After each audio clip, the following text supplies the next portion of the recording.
오늘은 굉장히 너무 급한 폭력행위와 부당 노동행위가 발생을 해서 기자회견 자리에 섰습니다. 갑을 오토텍 폭력행위 규탄 및 엄정수사 진상규명 촉구를 위한 기자회견을 시작하겠습니다. 우선 참석자 소개부터 드리겠습니다. 환경노동위원회 간사이신 이인영 의원님 참석하셨습니다. 김상은 법률사무소 새날 변호사 참석하셨습니다.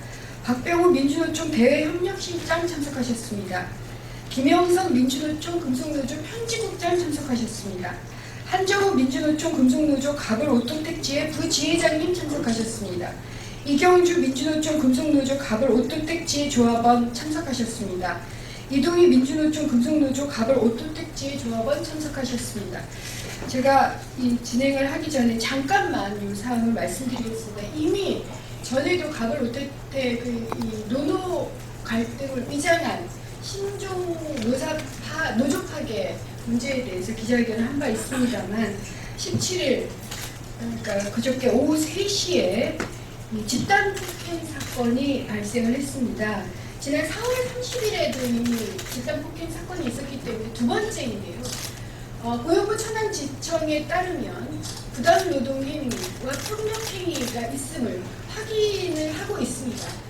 이건 다른 말로 말해서 회사가 전직 특전사나 경찰관 출신을 위장을 해서 신입사원으로 채용을 한 후에 제2노조를 만들고 그 제2노조를 통해서 현재 갑을 오토텍 지회를 파괴하려는 공작을 진행 중임을 의미하고요. 그래서 저희는 천안고용청이 곧바로 검찰에 기소 의견으로 송치를 하고 경찰은 폭행에 가담한 전직 경찰 및 특전사 출신 이 직원들을 강제 부인할 것을 요청을 합니다. 다른 분들이 말씀을 하시겠지만 현재 천안고용청이 이런 신규 직원, 그러니까 이 전직 경찰과 특전사가 위장을 해서 신규로 입사한 이 그러니까 신규 직원의 퇴사를 요구를 하고 있는데 회사 측이 거부를 한 바 있습니다. 만약 이렇게 계속 회사 측이 거부를 하고 문제가 해결되지 않고 신종 노조 파괴가 진행될 경우 저희 야당 의원들은 청문회까지도 가능함을 이 자리에서 밝히고요. 그럼 좀 진행을 해보겠습니다. 우선 6월 17일 폭행 및 투쟁 상황에 대해서 한정우 부지회장님 말씀 있으시겠습니다.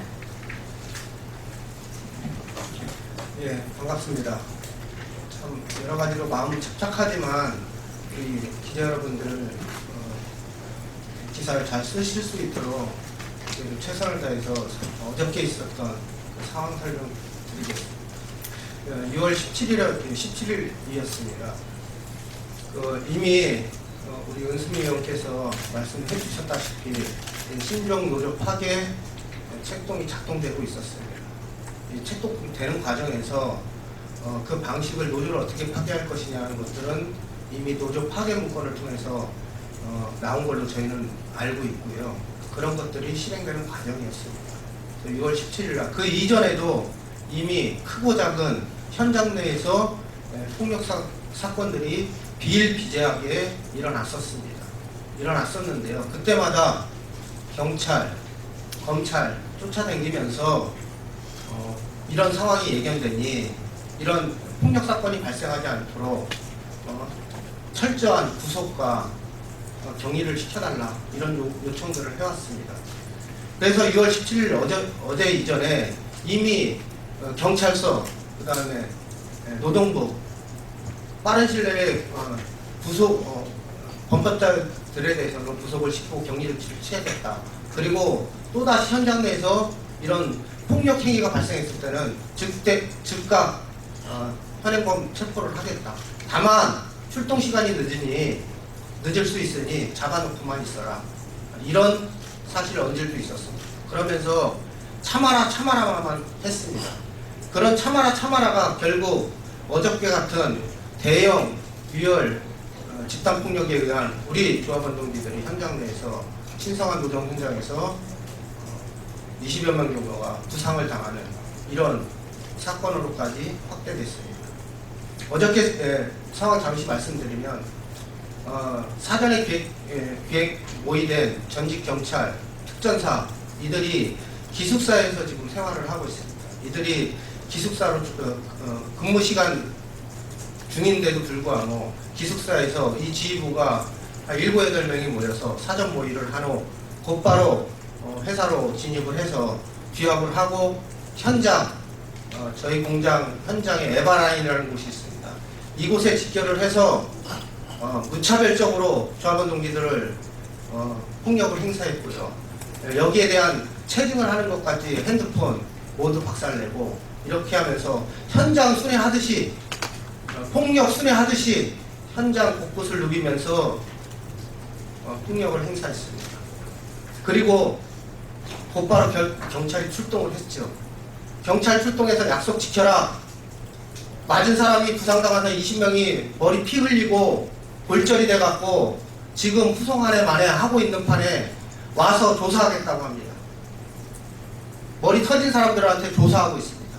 이것이 말이 되는 상황입니까? 화가 너무 많이 났습니다. 일단 여기에 대한 후송 조치는 우리 조합원들이 스스로 하겠다. 가서 당신들은 가해자 지명해 줄 테니 가해자들 체포부터 해라. 전혀 말 듣지 않았습니다. 약속한 거 오겠습니다. 너무나 억울해서 저희 조합원 동지들 그 순간으로 전부 다 정문으로 직결했습니다. 검찰이 이날의 사법기관이 약속한 대로 우리가 잡아놓겠다. 못 나가게 하겠다. 이 사람들 빨리 현장에서 격리 조치 시켜달라. 더 이상 무서워서 이런 공포의 현장에서 어떻게 일을 할 수 있겠느냐 하면서 격리 조치를 요구했습니다. 그런 후 경찰 병력들이 속속 모여들기 시작했습니다. 그래서 요구했습니다. 체포해달라. 현행범 체포가 안 된다면 긴급 체포라도 해달라. 라고 해서 약속까지 했습니다. 그 자리에서. 일부 특정을 하면 긴급 체포하겠다. 그런 조건으로 경찰 병력 진입을 허용을 했습니다. 근데 들어가자마자 입장을 180도 바꿨습니다. 검찰이 튼다. 못하겠다. 이러면서 책임을 회피하더니 결국 지금 대치 상태에 이르게 됐습니다. 도저히 이해할 수 없습니다. 언제까지 우리는 맞고만 있으라는 겁니다. 이미 신동 노조 파괴기 작동되는 의혹을 제기하고 그런 의혹들이 수사를 통해서 명명백백히 밝혀지고 있습니다.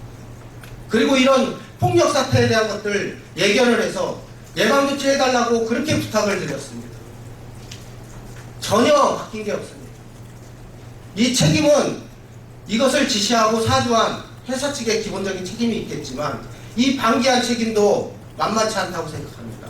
그것은 이 나라의 수사기관, 기소기관인 경검, 노동부에 있다고 저는 생각을 하고 있습니다. 제발 다시는 이런 폭력 상황들이 연출되지 않도록 기사 좀 잘 내보내 주시길 바라겠습니다. 이상입니다. 예, 입장 바꿔놓고 생각해 보십시오. 만약 사측이 이런 일을 당했더라면 대한민국 검찰, 경찰이 가만히 있었을까요? 언론이 가만히 있었겠습니까? 백주대낮에 노동 현장에서 수십 명의 노동자들이 폭행을 당하는 동영상까지 있습니다. 그럼에도 불구하고 제대로 조치가 취해지지 않고 있습니다. 검찰과 경찰, 고용부조차도 아직 늦습니다. 사람이 다 다치고 나서야 법의 손길이 내밀어지는 것이 이 노동자들한테 무슨 의미가 있겠습니까? 제발 부탁을 드리고요. 다음으로 폭력행위 위법성 및 검경 수사 요구사항에 대해서 김상훈 변호사님께서 말씀해 주시겠습니다. 예, 김상훈 변호사입니다.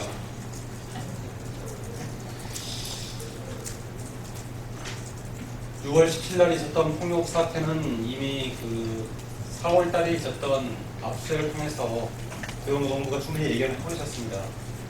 고용노동부가 당시 압수수색했던 용역 핵심 용역들의 휴대폰에서는 노조 파괴 시나리오가 이미 포함된 바가 있습니다.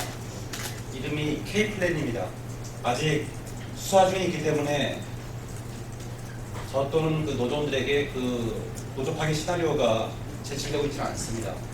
그렇지만 저희가 수사 과정, 신문 과정에서 확인한 바에 의하면 K플랜이라는 곳에 보면은 어떻게 가브로토텍이 신입사원들을 채용을 하고 제2노조를 설립하고 그리고 이후에 직장 폐쇄까지 어떻게 하는지에 대해서 아주 상세하게 묘사가 되어 있습니다. 이것은 마치 유성기업에서 창조 컨설팅이 했던 노조 파괴 시나리오를 그대로 답습하고 있는 것입니다.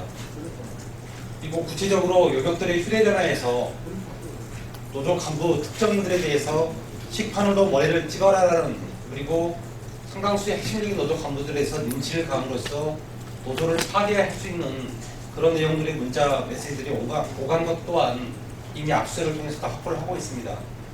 그리고 이 용역폭력 경찰 특전사 출신 용역폭력배들이 채용되기 이전에 서울의 모처에서 이미 다른 사업장에서 이와 같이 노조 사무실 내지는 노조 간부들을 린치하면서 노조를 무력화시켰던 부분에 대한 교육 또한 했다는 것을 이미 지난 4월 초에 있었던 기자회견에서 저희가 밝힌 바가 있습니다.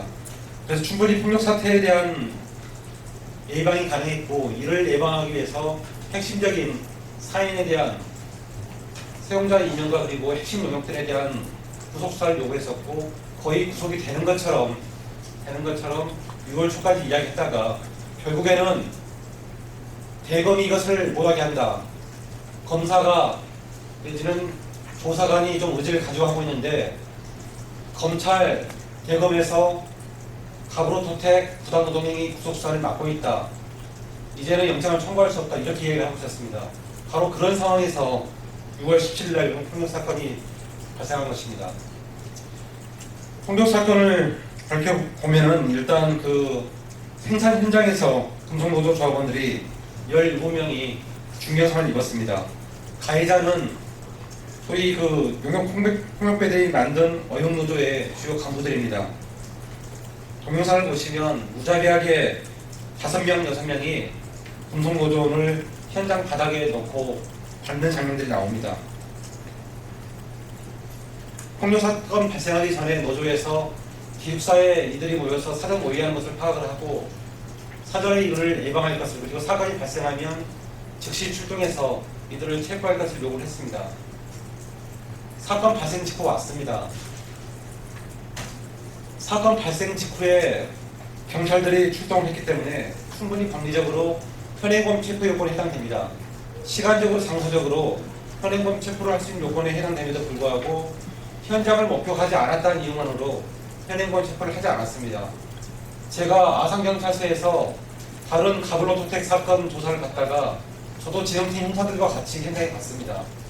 제가 현장에 도착했을 때가 3시 30분이 막 넘은 시각이었고, 제가 경찰서에서 현장으로 가는 과정에서 천안지검 박상현 검사 그리고 천안노동지청의 최병희 감독관에게 현장에서 상황이 발생했으니까 오늘 만약에 현장에서 현행범 체포를 하지 않으면 더 큰 충돌이 발생할 수 있음을 사전에 예고와 경고를 했습니다. 그러나 끈적하지 않았습니다. 현장에 도착했을 때 이미 아산경찰서 진흥수사대 형사들은 다 와 있었습니다. 그렇지만 1시간 이상 아무런 것도 하지 않았습니다. 그리고 1시간 정도 후에 다시 정문에서 또 한 번의 폭력사태가 벌어졌습니다. 상당 시간이 지난 다음에 진흥수사팀장은 지혜에게 폭력 행위자들을 특정을 해주면 특정해준 자들에 대해서 긴급 체포를 할 수 있다고 했습니다. 그래서 저와 노조 사무장이 진흥팀장에게 7명의 폭력 행위자들을 동영상을 보면서 현장에 특정을 했습니다. 그리고 나서 다시 왔습니다.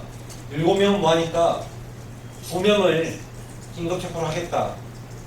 그리고 긴급 체포를 하는데 병력이 필요하니까 1개 중대를 산내로 진입을 시켜달라. 저희가 다 들어줬습니다. 그렇지만 들어온 다음에는 긴급 체포를 하지 않았습니다. 이유는 한 가지입니다. 긴급 체포 요구이 또 안 된다는 것입니다. 그리고 긴급 체포에 대해서 천안지청의 박상윤 검사가 이제 긴급 체포를 허용하지 않는다. 이것이 진흥팀장의 이야기였습니다. 현장에 아산 경찰서장이 있었습니다. 경찰서장은 노조원들이 지금 정물 봉사를 풀면은 바로 오늘까지 금요일까지 사전 구속영장을 발부해서 폭력 행위자들을 사전 구속영장을 발부하겠다는 약속을 했습니다. 그런데 제가 어제 아산 경찰서에 가서 확인을 해보니까 실제 수사를 담당하고 있는 도경의 지능수사대장은 그것은 아산 경찰서장이 수사도 잘 모르는 사람이 그냥 해본 소리다. 전혀 말이 맞지 않습니다. 현장에서 노동조합원들을 진정시키기 위해서 내지는 현장에서 체포할 수 있는 부분을 모면하기 위해서 계속해서 거짓말을 했다는 것입니다. 그래서 저희는 요구합니다. 이미 현행범 체포와 긴급 체포를 할 수 있었던 그런 상황들에서 실제 현행범 체포와 긴급 체포를 하지 않았던 당시 현장을 출동했던 아산경찰서 지능팀장 그리고 아산경찰서 서장 다 직무유기로 고소 고발할 것이고 검찰은 이에 대해서 이들을 엄중히 기소해야 할 것입니다. 또한 현장에서 긴급 체포 부분을 사실상 막았던 천안지청의 박상민 검사에 대해서도 저희는 엄중히 책임을 물을 것입니다. 당장 시급한 것이 이미 어제 또다시 우려진 수사본부에서 가해자를 특정한 해달라고 해서 다시 7명을 특정을 했습니다. 이들에 대해서는 즉각 구속수사를 할 것을 요청합니다. 이런 부분들이 이루어지지 않았을 때 저희는 노조와 함께 수사 책임자 그리고 검사를 실제 수사 지휘를 내렸던 박상현 검사를 비롯한 천안지청 검사들에 대해서 직무유기로 고소할 것을 이 자리에서 밝혀주겠습니다.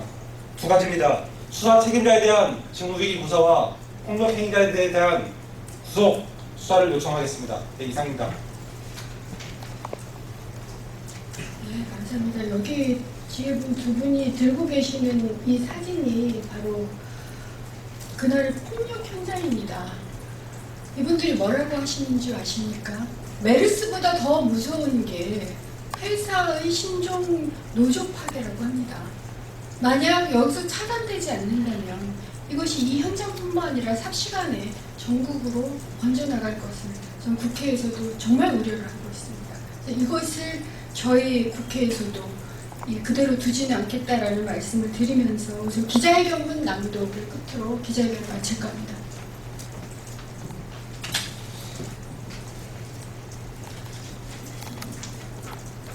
예, 이인영 의원입니다. 어떤 경우에도 폭력은 안 됩니다. 폭력은 나쁜 것입니다. 갑을 오토텍 폭력 사건에 대한 철저한 수사와 엄벌을 촉구합니다. 갑을 오토텍 공장이 또다시 폭력 사건으로 얼룩지고 말았습니다. 금속노조 갑을 오토텍 지회의 성명과 동영상, 다수의 목격자 증언에 따르면 신입사원으로 구성된 기업노조 50여 명은 17일 오후 3시경 쟁의 행위 중인 금속노조의 선전물을 일방적으로 훼손하고 또 금속노조 조합원이 이를 막아서자 20여 명을 집단 폭행했습니다. 이 결과 폭행당한 민주노총 금속노조 조합원 20여 명은 뇌출혈로 중환자실에 입원하거나 왼쪽 눈 함몰 등 중상을 입고 병원으로 긴급 이송되었습니다. 이러한 잔인한 폭력행위가 4월 30일에 이어 또다시 발생한 사실에 우리 새정치민주연합 환경노동위원회 의원들은 경악을 금치 못하겠습니다. 전직 경찰과 특전사 출신의 노조 파괴 신입 사원 의혹, 노동부, 검찰, 경찰은 이 의혹 앞에서 도대체 무엇을 하고 있는지 매우 의심스럽습니다. 17일 발생한 폭력 사건의 주범으로 지목되고 있는 갑을오토텍 기업노조는 전직 경찰과 특전사 출신이 금속노조 파괴를 위하여 신입사원으로 입사하게 했다는 의혹이 제기된 지 몇 달째이지만 정작 노동부와 사법당국은 아무런 조치를 취하지 않고 있습니다. 이 상태로 가다가는 갑을오토텍은 조만간 피로 얼룩진 폭력의 무법지대가 되어갈 판입니다. 노동부, 검찰, 경찰 등 행정당국은 더 큰 비극이 발생할 때까지 강 건너 불구경을 할 것인지 묻지 않을 수 없습니다. 이는 엄연한 직무유기이고 또 폭력의 공범이 되는 행위입니다. 사태 해결은 엄정한 수사와 그 배후에 대한 철저한 진상규명밖에 없습니다. 현재 갑을오토텍에 발생하고 있는 일련의 폭력 사건들은 지속적인 노조 탄압의 연장에 다름 아닙니다. 우리는 고용노동부와 검찰, 경찰이 이번 집단 폭행 사건을 포함해서 신종 노조 파괴 관련 모든 의혹에 대해서 신속하게 수사하고 그 결과에 대해서 죄가 있는 모든 사람들을 가감없이 처벌할 것을 요구합니다. 만약 사태 해결에 대한 적극적 조치가 이루어지지 않는다면 폭력행위의 행사자인 기업노조와 가브로토텍 사측은 물론 폭력행위가 눈앞에서 벌어졌음에도 이들을 현행범으로 체포하지 않는 경찰, 검찰에 대한 적정한 수사 지휘를 하고 있지 않은 검찰, 그리고 적극적 행정 지도를 하지 않아 이를 키우고 있는 고용노동부, 만약 사태 해결에 대한 적극적 조치가 이루어지지 않는다면 국회 차원의 조사를 통해 그 책임을 엄중하게 물을 것을 말씀드립니다. 우리 새정치민주연합 환경노동위원회 의원들은 이와 같은 폭력행위와 신종 노조 파괴 등 초헌법적인 불법 행위를 절대 좌시하지 않을 것이다. 이런 점을 다시 한번 말씀드립니다. 이상입니다. 네, 감사합니다. 이것으로 기자회견을 마치겠습니다. 감사합니다.